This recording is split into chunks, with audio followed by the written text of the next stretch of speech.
In the world of business, one of the consistent questions we hear is how do you get your marketing teams and your sales teams aligned and pulling in the same direction? Because most often, that's not exactly the case. Marketing teams have ideas that even they could do a better job converting the demand that they're creating and outperform the sales organization. Meanwhile, you have people on the sales team who believe they have the next best idea for the great marketing campaign and honestly believe they have more insight into what's going on in the market and with customers and with competition than the marketing team can understand.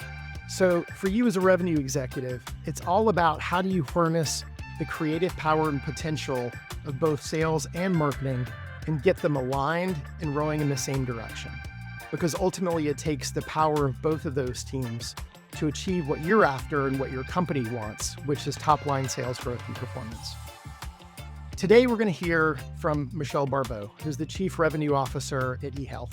Michelle is a classically trained marketer, having spent nearly a decade at General Mills, time at United Healthcare, and then coming to eHealth originally as a CMO before taking over sales responsibility several years ago. With the Modern Revenue Executive podcast, we're going to be looking to executives like Michelle, who come from the world of digital advertising, marketing, commerce, and sales to help you all understand how to drive the top sales performance in your company. And so today we'll explore that topic of sales and marketing alignment, and you'll get to hear a little bit more from Michelle and her perspectives on what's worked at eHealth. Michelle, thanks for joining us today. I've been really looking forward to the conversation. Great to have you on the show. Thank you so much. It's great to be here. Well, to start off, I know there are a number of topics that I'm really excited about talking about with you today. But before we go deep, I thought maybe for the benefit of the audience, you could share a little bit more about what you all do at eHealth, the types of consumers that you serve. And then as we dive specifically into some of these topics, people have a better understanding of your business. Awesome. Happy to. So eHealth, we're just over 500 million in revenue. We're a public company, one of the largest online and telephonic health insurance marketplaces in the US. So you can go to eHealth.com and compare plans across the nation's largest insurance companies, right? Think Humana, United, almost sometimes they do a shortcut, think like Kayak for health insurance, right? So put in your drugs, your doctors, your pharmacy, and we'll help you compare and get into the details, right, of the plan coverage, deductibles, help you make those comparisons. Also, it is not an airline ticket, right? This is a pretty high stakes, high involved decision. So we do have about 1,500 licensed sales advisors. So you can call, you can chat. We have, it's real licensed advisors that you can connect with, and we will help you make those comparisons and the decisions that you're looking for. It is mostly direct to consumer. So we help a lot of Medicare seniors, but also individual, family, and small business. Also may be helpful for context. When I joined this role, took on this about 3 years ago, the company had lost over $100 million in EBITDA in recent years. And so my charge was really about helping to drive that turnaround in our performance. What I saw was we're a very tech-focused company. We, at the time, were headquartered in Santa Clara, California, right? So very much sort of Silicon Valley. We've been around for 25 years. Great e-commerce experience, great tech. We had never created a brand, right? Again, being a very consumer-forward company. And also, a lot of our functions in the organization operated in silos. And so getting into it, right, the opportunity was really about recentering around people, trust, clarity, and ultimately, I mean, we are a sales and marketing driven organization. We are in the people business, helping people through the complexity, a very emotional problem. Again, I mean, right, probably that most important decision that someone might make in the year that's going to affect their health and their finances. Yeah, I remember I've known eHealth as an organization for quite some time. And I remember when you first joined several years ago and the emphasis around brand, and it was a very different conversation than what I had heard from my colleagues and friends at eHealth in the past. So we'll get into that in a second. One of the things I found fascinating about you and your role today, and maybe we'll start from today and work our way backwards, is you're the CRO at eHealth. And, one of the consistent problems I see in almost every business, regardless of what industry they're in, is that how do you get the right level of alignment between your marketing organization and your sales organization? And it's rare that I get the chance to talk to someone who has the opportunity to work directly with those two organizations. A lot of times there's push and pull between the two. So I'd just love to maybe hear some of your perspective about how do you go about doing that eHealth? How do you compare and contrast that with some of the experiences that you had as a marketing executive prior to joining eHealth, and things that people should think about in terms of how do they make their revenue machine be as effective as possible, and getting that alignment from the very top of the funnel and the brand all the way down to the bottom of the funnel, and how sales drives value both for the customer and for the organization. Yeah, fantastic questions. And I'll key in on a piece that you said, which is the opportunity to bring those together and align. So, as you said, I joined eHealth as our chief marketing officer. And then about a year and a half ago, shifted into chief revenue officer, taking on sales and marketing and really to unify them, right? In order to serve better performance, efficiency. Uh, Taking that on, I like to try to simplify things, but I think about it as people, process, and priorities, right? In terms of how do you drive that alignment. And so really being crystal clear with everyone on our vision, our priorities, where are we heading, that drives a lot of unification. When you get into people, right, things like taking a look at the organization structure, the operating model. For example, we had data teams in each of those different departments. Yeah. Bringing them together, I mean, any CRO knows data is the backbone of everything that you do, right? Understanding what's happening in the business, the insight, and driving how to optimize that. And so really merging those analytic teams so that we can be looking at the same data, The same looking at set of problems. numbers. Exactly, right? I mean, that Yes. goes a long way.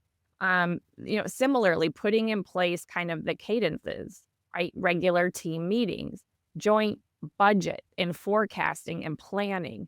And then I'll say a big one is you get that shared KPI, particularly around conversion, right? That's magic. So for that, there can be a lot of finger pointing because it's not discrete ownership, right? It can be, boy, marketing is sending through crap leads and I can't convert them. Oh, sales isn't working hard enough, right? And that's where, like you talked about, that friction can come in. But again, the opportunity, the magic is when it's shared ownership and we own that KPI together as a shared goal. Honestly, it unlocks significant opportunity. So sales had a daily stand up, right? We've got a dashboard. We look at it, adding marketing into that conversation. So 10 people, right? Every day, kind of looking at the same dashboard and the KPIs that each other, right? Sales occupancy or performance by agent tenure, marketing channel level performance. All of a sudden, right? The opportunity, the understanding, and then what are the micro optimizations that we can make day to day? But it also allows everyone an open space to ask questions, right? Hey, sales, have you ever thought of doing it this way? Marketing, how about this way, right? It really opens that door. And then on top of it, once they have that understanding, I mean, it's amazing. It just becomes this snowball effect because they start to understand how they can leverage each other more. So, for training our advisors, we do a regular podcast that goes out to all of the advisors, different topics. Well, they invited some of the marketing team members to be on that podcast and really explain what goes into driving, getting your phone to ring, right? The quality, the thought, the level of compliance and rigor. And I mean, honestly, even that alone drove an increase in performance. I'm sure. Similarly, right, marketing, understanding sales is the front line. I mean, both sides are so close to wanting to understand that consumer, and how do you tap into the insights and understand where are there still sticking points, right? And listening in even on phone calls, leveraging it in many ways as a focus group and fodder to continue to kind of hone your messaging and the overall experience. Honestly, it's been transformational, and driven, tremendous growth for us. Yeah, I love a number of the things you said. One of the sales and go-to-market leaders I respect the most that I'd worked with in my Salesforce days, she had this saying that she often used called, "You go slow to go fast." And a lot of that was around alignment of goals and what you're trying to achieve and people, and getting people feeling sort of shared accountability over similar things. And she would always emphasize that the more you invest the time in doing that up front, the faster that everything else goes when once you get going down the line. And there are only these small things like you mentioned around cadences and data. I mean, the number one problem I see is people arguing over two different versions of the truth. And one thing I've found in my own experience to be really useful is I'll do a one-on-one with our head of sales. I'll do a one-on-one with our CMO, but I also have a two-on-one, and I point both people to that, because if we get into a discussion of sales complaining about marketing or marketing complaining about sales, I'm like, we're going to have this conversation together. We're going Yeah. to have it based on data. I'm not going to have a world where we're sort of talking about one another behind another's back. So yeah, I couldn't agree more on a lot of that infrastructure. One of the things that I think is probably interesting for you all in your business is there's a pretty strong element of seasonality in what you do, so that you have a very strong crunch time in the fall to the early winter. Um, can you talk about how you use your downtime versus your crunch time as a go-to-market organization, and how you think about the yin and yang? Because certainly I'm sure there's a huge amount of concern over tinkering with the engine when you're in late October, early November, and it's crunch time. But then how do you think about how do you use that seasonality in your business to your benefit? I love that question. So October, for those, again, Medicare, right? I said that is a lot of our focus, and so the annual enrollment period runs October 15th to December 7th. So that 9-week period is something like 80% of our business. And so you are absolutely correct that that dictates, I mean, our go-to-market approach. In many ways, you spend the majority of your year planning for that ramp. And it doesn't mean, though, you still have, again, we're a public company, quarterly results. We are still helping people every single day. But just the volume of people that are needing help in that period, right, is just vastly different. And the kinds of additional marketing channels that we turn on, the level of spend that increases from a sales standpoint. We are ramping, right? We add additional staff. We have tenured agents, full-time agents, but there are definitely supplemental that will come in, for example. And we also add even screeners during that time because the call volume is so high. How do we help answer the calls? How do we help really utilize the time, which I know we're going to get in tech about AI. That's a really great opportunity that we've seen, but to really leverage the time that the licensed advisor has to spend it deeply with the consumer and really unpack their need state and find the right solution. So it really does drive everything we do. It's even, core to how we talk to our investors quarterly and helping them understand the unit economics. Because again, when I talk about that ramp whole year, while you may not have sort of the full audience to tap into, it is necessary to bring people in, to get them licensed, to do the training so that they are ready for Q4. I will also share things like in marketing. I mean, we are a highly, highly regulated industry. And so and we can talk about this too, our brand is all built on authenticity. It is real people, our real advisors. It is all unscripted. But we do need to take every element of copy. It has to go through approval to every Mhm. single one of our carrier partners' compliance teams. We work with about 50 different organizations, and to the government CMS. CMS gets 45 days for each round of TV review. So It drives everything, right? So we are doing that production very, very early on in the year. It's almost like you understand what worked in December. And even before then, quite frankly, you're working on the brief, you are working on where are we continuing to head next because you need to work so far in advance. Yeah, it's always interesting to me talking to organizations that have these types of seasonality in the business because this is all these strategic considerations of how to use that downtime to really maximize performance. And then, as a former product person, always thinking about what adjustments do you want to make during that critical time and what's the risk versus reward. And it's definitely an extra layer of complexity from a decision making point of view. You mentioned I AI. well, I Oh, will go say ahead. we'll go there. I will say I would be remiss if I didn't also mention, I have also just taken on our longer term enterprise growth strategy. And Yeah. so, as you can imagine, another piece of that is how do you not become so seasonal? Yeah, How do exactly. you leverage the time, the capabilities that we have to be able to do more? We have grown sales in ancillary products as an example during some of that downtime, but for us, again, diversification is a real opportunity and something I'm very excited for us to continue to develop further. I have to imagine you would be delighted to get a few more hours of sleep between October and December, and you can build that ability in the business for the rest of the year. That's exactly right. Yes. As you think about diversification and we trend towards AI, because we can't have a go-to-market Yeah. conversation in today's world without talking about AI. But I want to do one quick preface there.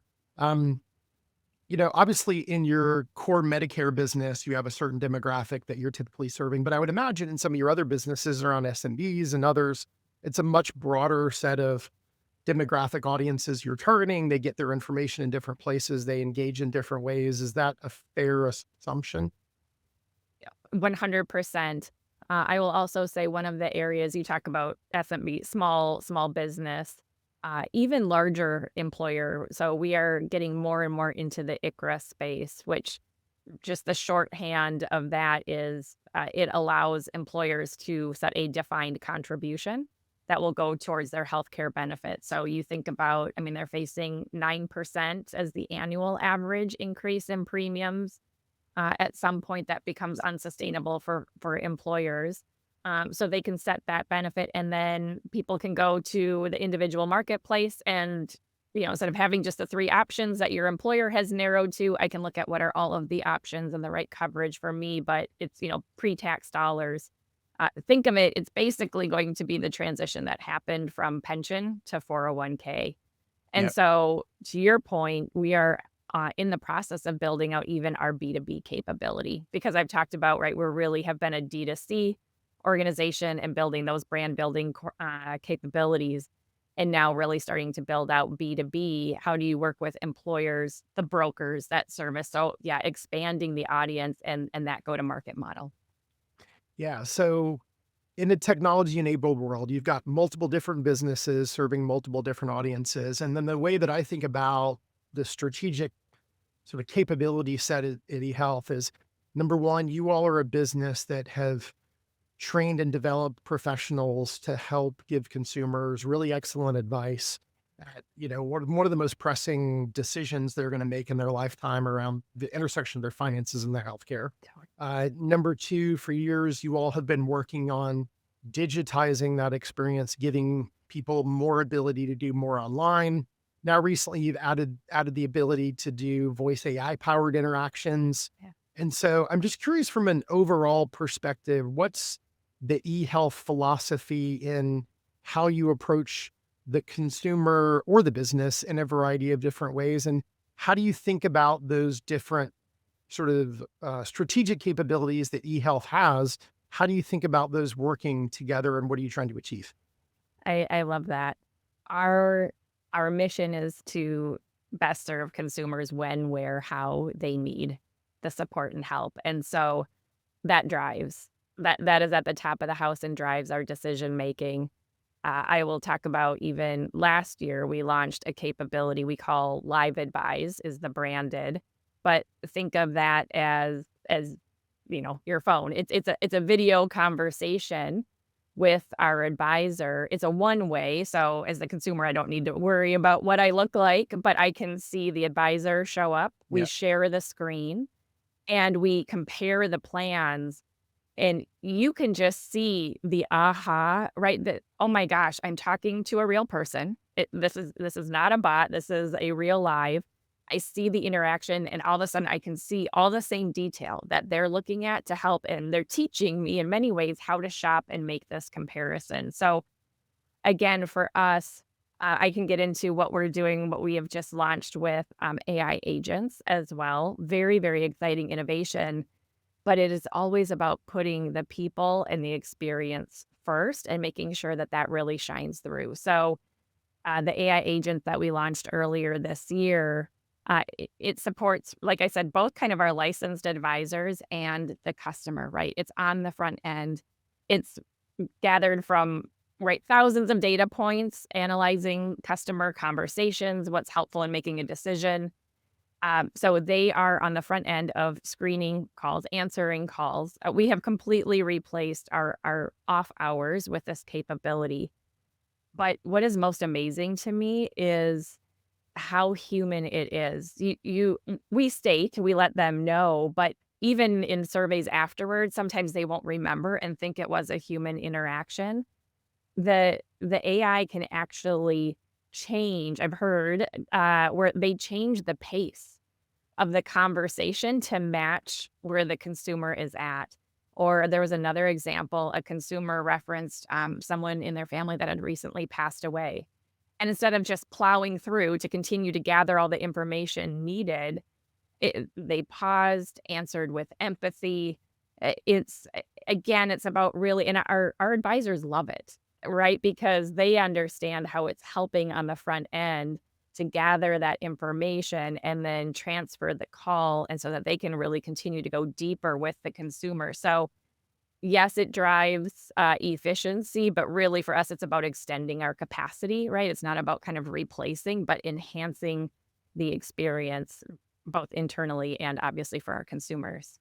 I mean, it's a slightly different category, but everything you're describing reminds me of one of my own experiences, which is and everybody's favorite topic, tax preparation.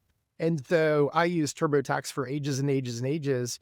And the beauty of it digitally was it was just far more efficient to gather the information from your W-2 and your bank accounts and all those sort of things. Um, but then what I found interesting over the past 4 or 5 years is they've started to offer this additional, what you mentioned around video chat reminded me of it, is this capability where you can have a tax professional come in at the very end to walk through your review with you, to answer any questions. And it's this beautiful combination of technology between digital AI and doing things like you take a screenshot of a brokerage thing and it automatically extracts all the amounts, but then you get the human touch at the end, which is all around, hey, I've had some new tax situation come up this year. I think I've answered this in the right way, but I'm not quite sure. And I feel like there's this element in a lot of these categories like you all are in the health insurance space around, can you give the buyer confidence? And Yes. part of confidence is rational and logical. Like I'm an ex BCG management consultant with an MBA who loves Excel spreadsheets. But there's another part of me that it's a very emotional, qualitative part of that, a website or a digital interaction may not be as effective as me having the confidence of like, if I'm speaking to an expert. And I feel like a lot of companies approach these things as yin and yang. It's one or the other. Where if you really pay attention to the journey, and I think in some of the mentions you have, there's actually discrete places where different capabilities can play a different role. And the beauty is in how you blend all those things together and then make it be seamless and make it not seem like when I speak to my voice AI agent, I get some information. And then when I speak to a licensed human agent, I'm starting all over again. Like those are the things where the combinations really break. How I feel like. I couldn't agree more. So I was just at a conference over the weekend. AI, of course, was all over as the topic. I mean, AI is going to be the same as saying, WWW, someday, that sort Yeah. of transformative for our culture and our economy. But someone described it as synthetic authenticity. And Mhm. I loved that, right? Because it is about how do you enable it, but to be the most effective, to help, it's got to be human, right? To be effective. And you have to use it to help build trust, which, like you said, it leads to peace of mind, to confidence. We also often think about retail, I think, does it best in terms of customer experience. And it's part of why I shifted. I used to be at General Mills, but moved into healthcare about 10 years ago. It's just really kind of more purpose driven and so much opportunity to really become consumer first. And so you look at what they've done in things like retail where it is so easy. Yes, though now we've got this harder box to play in, right? All of these compliance rules, regulation, HIPAA, PHI. And so, yes, it makes it harder, but that is still where the expectation and the bar is set. So how do we raise to that? To your example, this came out on the retention side of our business last year. We launched the application tracker, right? Queued off of the pizza tracker so that, again, this is in a much more high stakes way, but you only have that 9-week period that we talked about. And so all of a sudden, great, I found my plan, I applied. Now what? Hmm. Did I actually get enrolled? Will I actually be covered in January? Meanwhile, you've got all kinds of outreach still happening. Don't miss out on the window, right? So we find people might apply multiple times because you're just so how do you give exactly what you said, that reassurance and the confidence in your decision? Yeah, and one of the trends you'd mentioned, I've heard not only within healthcare, but also across a variety of industries, which is an increasing scope on retention as well as acquisition. And I think, frankly, now I'm going to play to your historic roots as a marketer. I think a lot more purposeful focus on getting marketing organizations not just focused on acquisition, but also thinking about retention as well. Is Can you just share anything that you've seen in your perspective around that evolution? Because I know, especially in a lot of these industries where that first purchase is so complex, is so important, people just tended to be focused on the net new customer, the net new customer, the net new customer, sort of forget that many of these businesses are annuity streams where the real value is can you maintain that customer relationship over time? Any advice or perspective for other marketers or sales leaders and thinking about how you shift your organization from just that net new focus to the more long-term sort of annuity type of thinking and how you build and maintain those customer relationships. Yeah, I love it. So a few things come to mind. We actually put about a year and a half, 2 years ago now, we established a general manager model and declared sort of some of these business units that I'm talking about that have a lead, and then working with the cross-functional organization to really ensure that we're meeting our business goals, how we define the roadmap, right? Orchestrate everything that we're doing against it. Retention got its own business unit lead, right? And Hmm. so that was a big part of putting concerted effort and focus. Data, again, being a big part because you want to talk about the complexity of reading, by cohort, by their tenure, and what are the drivers. And so really getting us unified and organized around a team that is focused on it. We're talking about the same definitions, looking at the same data. Also for us, I mean, like you said, it is easy because it is an economic driver. It Our acquisition cost, our LTV is about, between 2 to 3 years. So the retention side is critically important. We can't just bring them in on an acquisition and not continue. But again, it also just comes back to the human side. Let the consumer lead, give them what they need, and that guides us, right? So we can help them with other services, getting your PCP scheduled, your annual wellness visit. These things also tend to provide a lift in retention services. And then doing proactive outreach before the next AEP because we have a window into what changes are coming. Companies are required, carriers are required to send out the ANOC, your annual notice of change, but people may not pay attention to that. It's a pretty sterile letter. What does this all mean? Again, if we can give you proactive outreach, we actually give them a recommendation, right? We'll even Mhm. send that out over email, and then we're here to help you through this change. So it benefits the business, but again, when it benefits the consumer and really thinking about, but it takes a concerted, organized, and focused effort to be able to put that in place. Yeah, and you've given me a great segue. I know, and from some prior conversations that I've heard from you, you have a very strong passion around the intersection of what's good for the consumer and what's good for the business. Yeah. So I want to give you a chance just to share your philosophy on that with everybody. But then I want to challenge you and just ask a little bit. I believe that I think that way as well, but I do run into some situations sometimes where maybe there is conflict between those two ideas. And I'd love to hear Mm. your perspective on if people embrace this idea that what's good for the customer is also good for the business.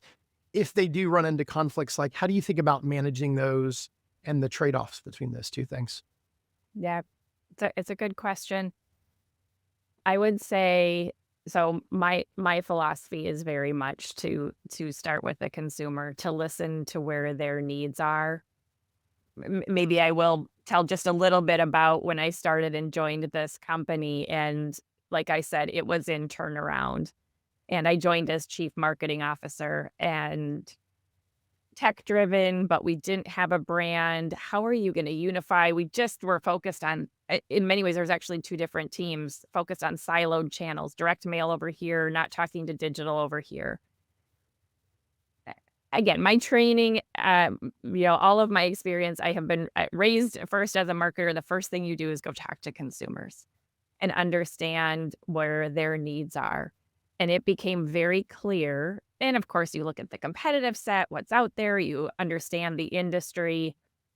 But they told us, right, how complex and hard this was to navigate. And frankly, all of the advertising was not helpful. It only added to it. Think talking head, spokespeople kind of yelling at you, flashing lights. Like I said, your time is running out. Don't miss out on this. But it wasn't really helping solve the need. And and I will never forget, we sort of had a paragraph in there, right? Traditional marketer, like, okay, this is kind of what eHealth is, and I want to learn what do they like, what don't they like, how are we going to build off of this? And they said, this doesn't really exist. I mean, of course, no one had ever heard of eHealth, but just even this concept, this Yeah. can't be real. Uh, Literally, the words they said is, this is like the light at the end of the tunnel. Hmm. And that became sort of our guiding principle of being authentic and 100% transparent in a way that the rest of the industry wasn't doing, right? And so, but you listen for where, again, they said this couldn't possibly be real. Particularly, how could this possibly be a free service? I don't believe that. Well, so then we worked in just a simple line of copy. It's free because we're paid by the insurance companies to help you, right? And we're unbiased because the sales team is paid the same no matter what plan you find. We really are here to serve you. But that's what I mean by becoming really consumer oriented and using that to help guide where you're going and the pain points to unlock, and that will drive growth. Your second question is around, okay, well, what if there's ever a conflict in that? Yes, I still think it does come back to what does the consumer need, and maybe I've been fortunate enough to work in consumer-driven organizations, and that it is important that that becomes a thread, that it's not just the marketing's team's job. Everyone needs to believe it, and like I said, that's sitting in our mission. Yeah. Right? That the consumer, how do we serve what the consumer needs? And so that does become one of those guiding principles when you're making decisions. Yeah. And I'd say two things. First of all, I just want to know because you're not bragging on yourself. I'm going to brag for you. Michelle just doesn't have a philosophy. Michelle drives results. I mean, you all received industry recognition for some of the work that you did from Ad Age and getting a Modern Healthcare Marketing Impact Award. You've drawn meaningful increases in revenue growth. So I know sometimes people, appreciate the philosophies and they're like, yeah, yeah, yeah. But like, what's the bottom line impact? You've done both. So congratulations on that front. One of the things I've seen when people feel tension between those two concepts is their timelines are wrong. is they're thinking about the customer and what's good for the business in a narrow time frame, and they're not thinking long enough. And obviously, like, we work in a very different business than you all do, in that we're primarily, business to business. But I tell our teams all the time, I'm like, the world is small, and the way that you treat customers today will be remembered Mhm. tomorrow and again in the future. In fact, we were working with a net new customer, talked to them about how we could support them in their business a few months ago. And the VP of digital marketing remembered meeting the founder of our company and working with him 12 years ago. Yeah. And so I find a lot of times part of the mismatch between what's right for the customer and what's good for the company is people's sense of time. Whether they're thinking about the next 6 to 9 months, they're not thinking about the next 5 to 10 years. And I think as you get to be more senior in an organization, you have that longer view, that longer timeline over which you can evaluate decisions. You can say, yeah, if I optimize for the company, I do this.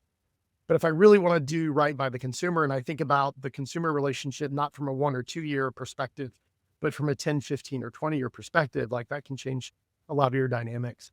Um, Maybe to wrap, because I would love to let some marketers out there understand your journey a little bit more. I mean, I look at your profile. I've never worked at a consumer packaged good company, but I tend to think of companies like P&G and General Mills as being, the elite of the elite training grounds for world-class marketing executives, sort of in two directions. I feel like CPG companies tend to really get you deep into brand in a way that I think your philosophy shows, but they also cultivate this sort of general manager type of mentality that provides a great runway and experience for you to take the Right. career path that you've evolved in, going from being a CMO to a CRO.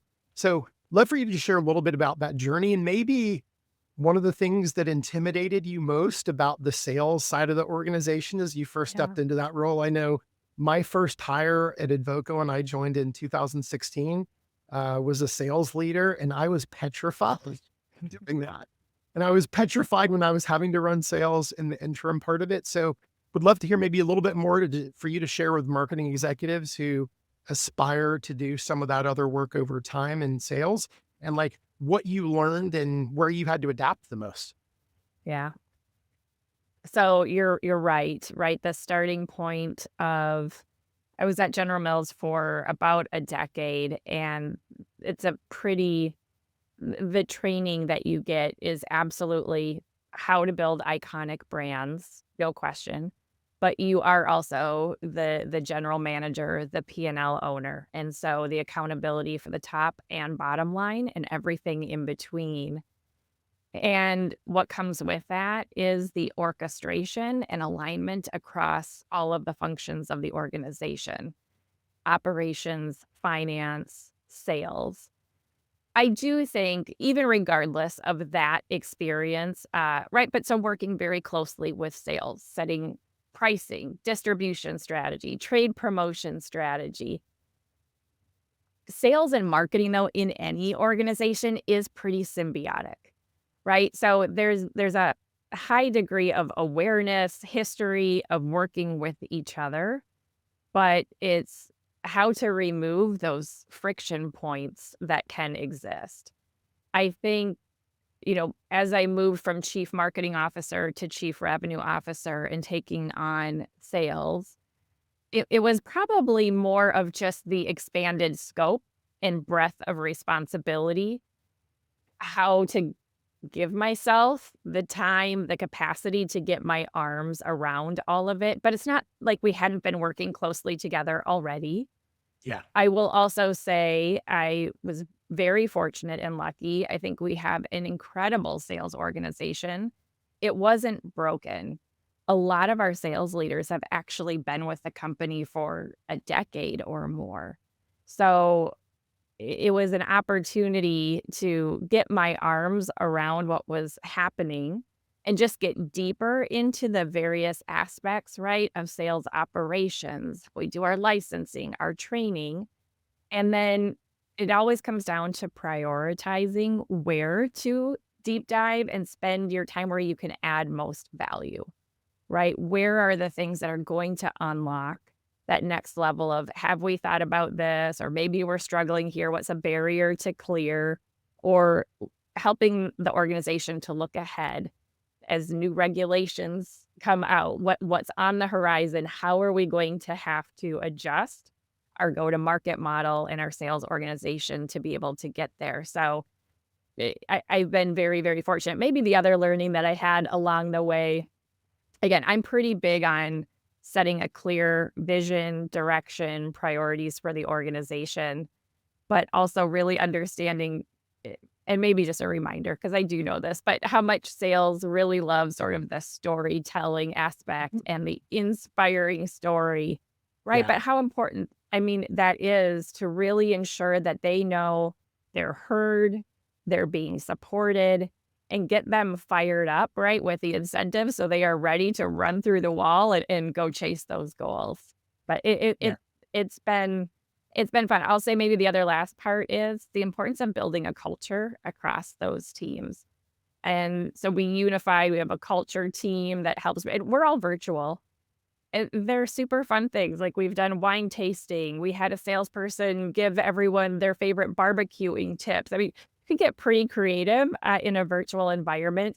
I think maybe you also benefit from sales and marketers tend to be pretty energetic, upbeat, Yeah. outgoing people.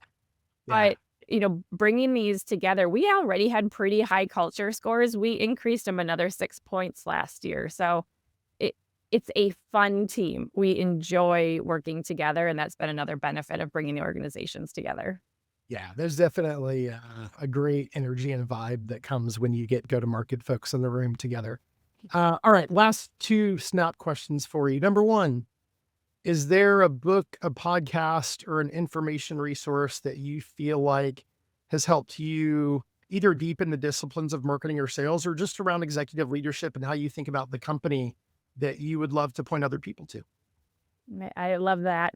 So I'll go back to maybe some tried and true good ones, but I am very big on strategy and differentiation. So a couple of my favorites are Blue Ocean Strategy, which is really the principles of thinking about it. Comes back to, what are the unmet needs for consumers and how can you take what might be existing but solve something in a new way. I also am a big fan of Malcolm Gladwell books. My Hmm. favorite one is maybe one of the lesser known, but David and Goliath. And again, it's that same principle of outsmarting competition with differentiation, and how do you zig when they zag, right? Again, kind of same thing when we launched our Medicare Matchmaker campaign. Very, very different and frame breaking for this industry to really solve that unmet need for consumers. Oh, that's great. And then last one, which is a little bit off the wall, when annual enrollment, open enrollment, and you get to February or March, you can put everything down. I know you're like me, you've got kids and responsibilities at home, but assume all that goes away.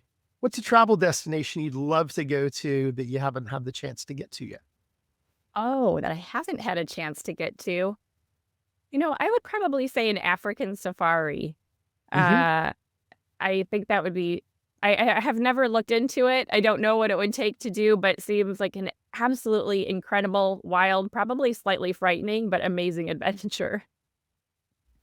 My wife and I were fortunate enough to go to South Africa in 2002 or 2003, and I wholeheartedly put my vote of endorsement on that I love option. It was an that. amazing experience, and now we're just waiting for our kids to get to the right age where they can all appreciate that to go do it again. Yes, But yeah, understand that. I wholeheartedly endorse that one. Well, Okay, well, I'm coming to you then for advice when we're ready to book that trip. my advice might be a little bit out of date, but I'm happy to share what we learned. Well, I really enjoyed the conversation. It's definitely Likewise.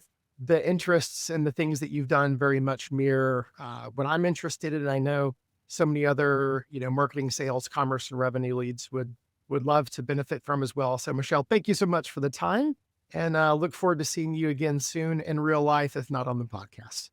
Sounds wonderful. Thanks, Greg. Appreciate it.